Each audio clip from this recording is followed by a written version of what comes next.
വെഞ്ഞാറമൂട് കൂട്ടക്കൊലപാതകം കഴിഞ്ഞ ദിവസങ്ങൾ പിന്നിടുമ്പോഴും ഈ സംഭവത്തിന്റെ ദുരൂഹതകൾ ഇപ്പോഴും ബാക്കിയാവുകയാണ്. സാമ്പത്തിക പ്രതിസന്ധിയാണ് ക്രൂരമായ കൊലപാതകത്തിന് കാരണമെന്ന് പ്രതി അഫാൻ പറയുമ്പോഴും പരിഹരിക്കാവുന്ന സാമ്പത്തിക പ്രശ്നങ്ങളെ തങ്ങൾക്കുണ്ടായിരുന്നുള്ളൂ എന്നാണ് പിതാവ് റഹീം മാധ്യമങ്ങളോട് ഇന്ന് പറഞ്ഞത്. അതേസമയം കട്ടിലിൽ നിന്ന് വീണാണ് പരിക്കേറ്റതെന്ന വാദം ആവർത്തിക്കുകയാണ് അഫാന്റെ മാതാവ് ഷെമി മജിസ്ട്രേറ്റിൽ. കുടുംബത്തിന് 65 ലക്ഷം രൂപയുടെ ബാധ്യതയുണ്ടെന്ന കാര്യം നിഷേധിക്കുകയാണ് അഫാന്റെ പിതാവ് റഹീം. 15 ലക്ഷത്തിന്റെ കടബാധ്യത മാത്രമാണ് തനിക്കറിയാവുന്നതെന്നാണ് റഹീം മൊഴി നൽകിയിരിക്കുന്നത്. പെൺസുഹൃത്തിന്റെ സ്വർണ്ണമാല പണയപ്പെടുത്തിയിട്ടുണ്ടെന്നും അത് തിരിച്ചെടുക്കാൻ പണം വേണമെന്നും തന്നോട് ആവശ്യപ്പെട്ടിരുന്നു. ഇതനുസരിച്ച് 60,000 രൂപ നൽകുകയും ചെയ്തെന്ന് റഹീം പറയുന്നു. എന്നാൽ കൊല്ലപ്പെട്ട ഫർസാനയുടെ സ്വർണ്ണമാല അഫാൻ എടുത്തു നൽകിയില്ല.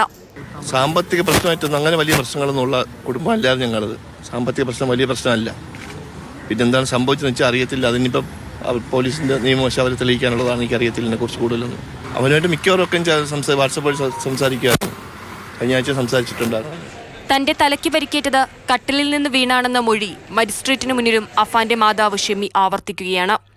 ബന്ധുക്കളോട് നേരത്തെ ഇക്കാര്യം പറഞ്ഞിരുന്നു.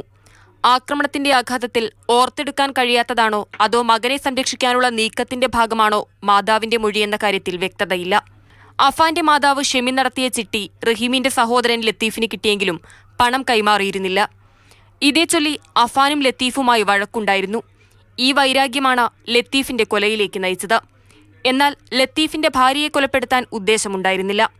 ലത്തീഫിന്റെ തലക്കടിച്ചപ്പോൾ നിലവിളിച്ചെത്തി ബഹളം വെച്ചതുകൊണ്ടാണ് സാജിദ ബീഗത്തെ ആക്രമിച്ചത് എന്നാണ് അഫാൻ പോലീസിനോട് പറഞ്ഞത്.